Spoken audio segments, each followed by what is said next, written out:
Baik teman-teman sekalian, bismillahirrahmanirrahim. Video ini adalah kelanjutan tentang hukum mengadzankan adzan di telinga bayi yang baru lahir. Bagaimana yang sudah kami sampaikan bahwa akan kami videokan juga tentang hadis-hadis yang berkaitan akan hal ini. Baik, berikut ini adalah hadis-hadis yang berkaitan tentang hukum adzan di telinga bayi. Hadis pertama yang sudah sering kita sebut di video sebelumnya adalah hadis Abu Rafi'.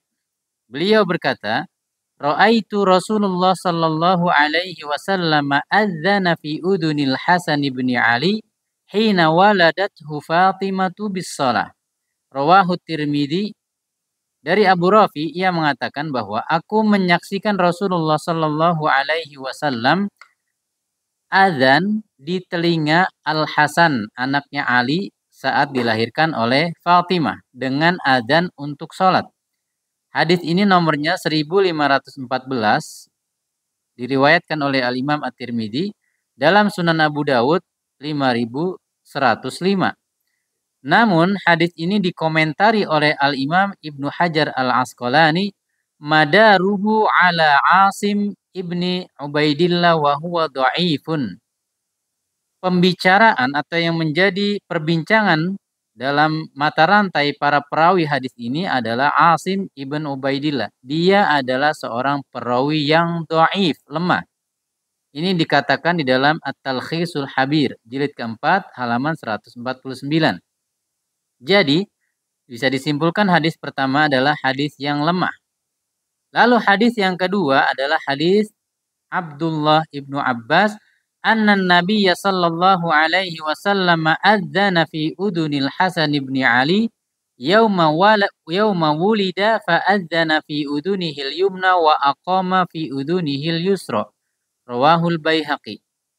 Bahwasanya Nabi Muhammad sallallahu alaihi wasallam adzan di telinga Al-Hasan ibn Ali pada hari ia dilahirkan, di sebelah telinga kanannya. Kemudian beliau mengikomahkan di telinga kirinya.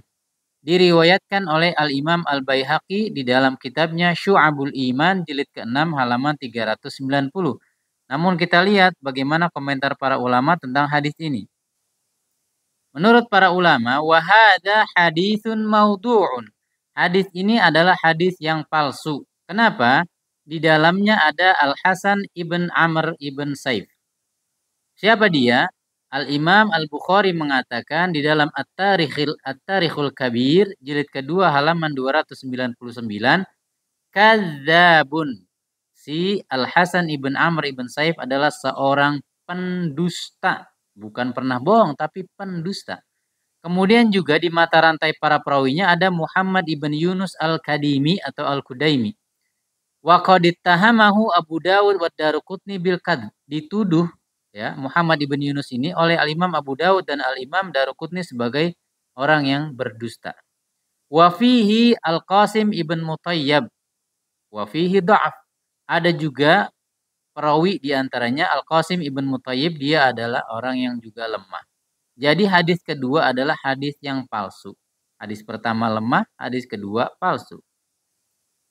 Lalu kita beranjak ke hadis ketiga. Hadisnya Tolha ibn Ubaidillah dari Husain ibn Ali radhiyallahu anhuma, ia berkata, qala Rasulullah sallallahu alaihi wasallam, man wulida lahu fa adzana fi udunihil yumna wa aqama fi udunihil yusra lam tadurrahu sibyan. Bahwasannya Husain ibn Ali mendengar Rasulullah bersabda, barang siapa yang diberikan anugerah berupa dilahirkannya anak, maka dia hendaknya mengadzankan di telinga kanannya dan mengikomahkan di telinga kirinya, maka anak tersebut tidak akan dicelakai oleh sibyan.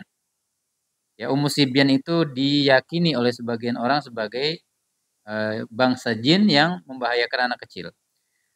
Hadis ini diriwayatkan oleh Al-Imam Abu Ya'la di dalam musnadnya, jilid ke-12 halaman 150. Lihat pendapat para ulama. Wa hadza haditsun maudhu'un aidan. Hadis ini juga palsu karena di dalamnya ada Yahya Ibnul Ala. Imam Ahmad mengatakan Yahya Ibnul Ala ini kadzabun yad'ul hadis. Dia seorang pendusta yang suka mengarang-ngarang hadis. Dan Al-Imam Ad-Daruqutni mengatakan Yahya Ibnul Ala ini matrukun, orang yang ditinggalkan periwayatannya, tidak dianggap. Jadi hadis ketiga juga palsu. Hadis berikutnya, sebelumnya maaf, di dalam hadis tersebut juga ada Marwan ibn Salim. Dikatakan oleh Abu Urubah Al-Harrani yadu'ul hadis. Dia juga suka membuat hadis palsu. Siapa? Marwan ibn Salim. Kemudian Marwan ibn Salim ini juga dikatakan oleh Al-Imamul Bukhari dan Al-Imam Muslim, juga Abu Hatim Ar-Razi. Dia adalah orang yang munkarul hadis. Hadisnya munkar. Al-Imam Ad-Daruqutni mengatakan matruk, dia ditinggalkan. Kemudian hadis yang terakhir adalah hadis Abdullah ibnu Abbas yang cukup panjang. Ada kisahnya tentang Ummul Fadl, ya, Ummul Fadli bintil Haris al-Hilaliyah, yang intinya beliau pernah melewati Rasulullah SAW yang sedang duduk. Lalu beliau mengatakan bahwa engkau sedang hamil. Iya benar, aku sedang hamil. Lalu saat melahirkan, Ummul Fadl membawa anak yang baru lahir ini kepada Nabi Muhammad. Kemudian Nabi mengadzankannya di telinga kanan dan mengikomahkan di telinga kiri. Kemudian beliau tahnik, ya. Kemudian beliau beri nama pada hari itu juga dengan nama Abdullah. Namun hadis ini adalah dhaifun jiddan, lemah sekali, karena di dalamnya ada Ahmad ibn Rushd ibn Khaisam atau Khasim, maaf. Al-Imam Al-Haythami mengatakan fihi Ahmad ibn Rashid Al-Hilali wa qad tuhima bihadzal hadis. Orang ini tertuduh dalam ketidakvalidan atau ketidakkredibilitasannya. Di dalam Majmu' Az-Zawaid jilid kelima halaman 340. Nah, jadi teman-teman, meskipun memang banyak ulama yang mengamalkan azan di telinga bayi, namun kita perlu tahu derajat hadis-hadisnya, dan tadi sudah kita bacakan 2 diantaranya palsu, 2 diantaranya lemah. Nah, maka yang tidak mengadzankan bayi yang baru lahir juga mohon dihormati, karena mereka lebih berhati-hati, hanya beramal dengan hadis yang sahih. Pun sebaliknya bagi yang mengadzankan, toh juga sudah ada contohnya dari para ulama dan kaum muslimin sudah sejak lama.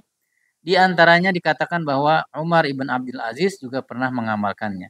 Jadi saling menghargai saja dalam perkara ini, tidak perlu saling bertengkar begitu ya. Barakallahu fikum. Assalamualaikum warahmatullahi wabarakatuh.